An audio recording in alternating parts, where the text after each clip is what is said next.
And what happened, if you watched the election, I was called by the biggest people saying, congratulations, political people. Congratulations, sir, you just won the election. It was 10 o'clock, and you looked at the numbers, and I'm sure you felt that way. This election was over. And then they did dumps. They call them dumps, big, massive dumps in Michigan and Pennsylvania and all over. This is total fraud. And how the FBI and Department of Justice, I don't know, maybe they're involved, but how people are allowed to get away from this stuff with this stuff is unbelievable. This election was rigged. This election was a total fraud, and it continues to be as they hide. And the problem we have, we go to judges and people don't want to get involved. You know, the poll watchers, and this is true with all of the states just about that you're talking about, I think all of them, they weren't allowed to have poll watchers. The Democrats and thugs. Now, I'm not talking about saying, could you please move over? They threw them out of the counting rooms. They weren't allowed to be in. They threw them outside in many cases. I think most of them think it was a fraud. I watched you with Kelly. Look at the election. Look at the election you have coming up right now. You're using the same garbage machinery, Dominion, and she's going around Abrams. She's going around screaming that she's got 800 or 850,000 ballots. What kind of an election is this? She's going around collecting votes. What kind of an election is this? What kind of a country are we living in now where you can vote for months ahead of schedule? They say you don't have standing. I said I'd like to file to the lawyers. I would like to file one nice, big, beautiful lawsuit talking about this and many other things with tremendous proof. You know, it is so weird to me that people couldn't find it in themselves to re-elect Donald Trump, what with his steady hand and sound mind. This is Trump's first interview since he lost the election, and clearly he doesn't seem to be taking his loss too well, opting instead to surface an endless barrage of lies and conspiracy theories on national television. Now, he brings up the idea of massive dumps. This election was over, and then they did dumps. They call them dumps, big, massive dumps. And look, in Trump's defense, he's always been clear about his issues with low-flow toilets and having to flush 10 to 15 to... What?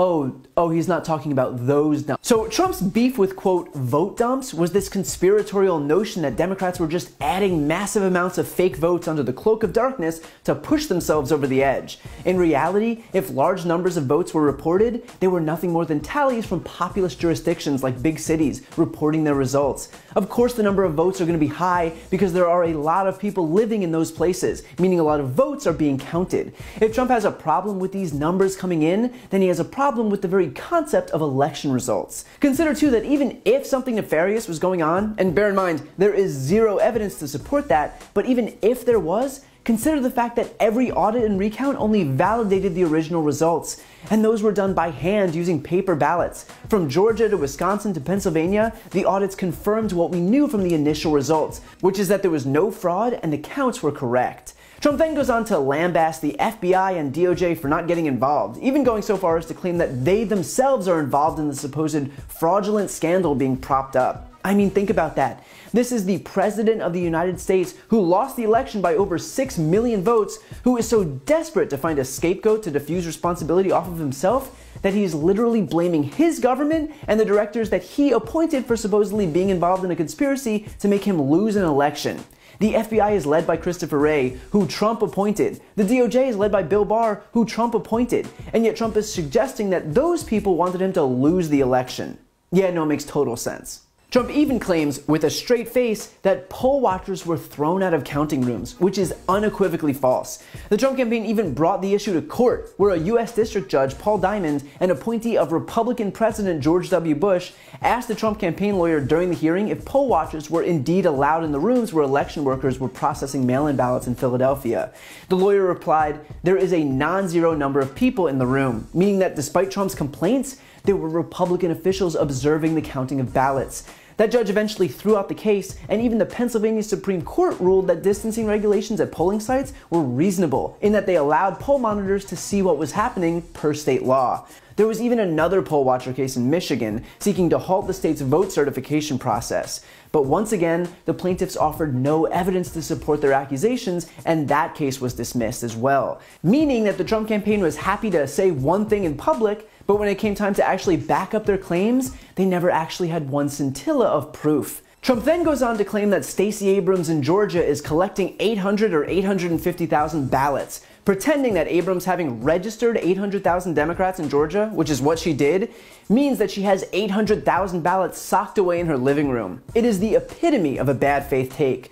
Consider too that if this was actually the case, if Stacey Abrams personally collected 800,000 ballots, don't you think someone would have thought to bring this to court? Maybe just one person? But the fact that they didn't is a testament to the fact that Trump's complaints here don't actually have any basis in reality. They are pure fiction. And the fact that Maria Bartiromo lets him spew these lies unchallenged goes to show just how much of a hack she is too. And finally, last but not least, Trump pretends that he'd like to file, quote, one nice big beautiful lawsuit with tremendous proof. Mind you, this comes after Trump's campaign and his allies have already filed about 40 lawsuits, only one of which they actually won. And in none of those 40 did they present even a modicum of proof of fraud. So when Trump says he'd like to file a big beautiful lawsuit with tremendous proof, that would be quite the improvement over having quite literally zero proof. And look, I think you get the objective by now, which is Donald Trump is content to spew lies with zero evidence whatsoever, because the point was never actually winning in a court of law, it was always winning in the court of public opinion.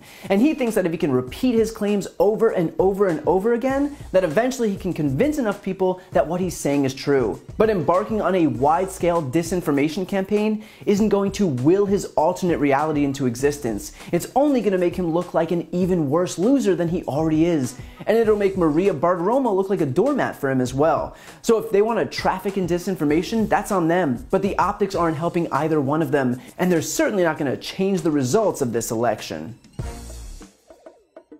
If you like this video, please check out my podcast, No Lie with Brian Tyler Cohen, where I take a deep dive into the week's most important stories and interview major players in politics, including Kamala Harris, Katie Porter, Adam Schiff, Nancy Pelosi, Eric Swalwell, Mary Trump, Al Franken, Cory Booker, and many, many more. Again, that's No Lie with Brian Tyler Cohen, available anywhere you listen to podcasts.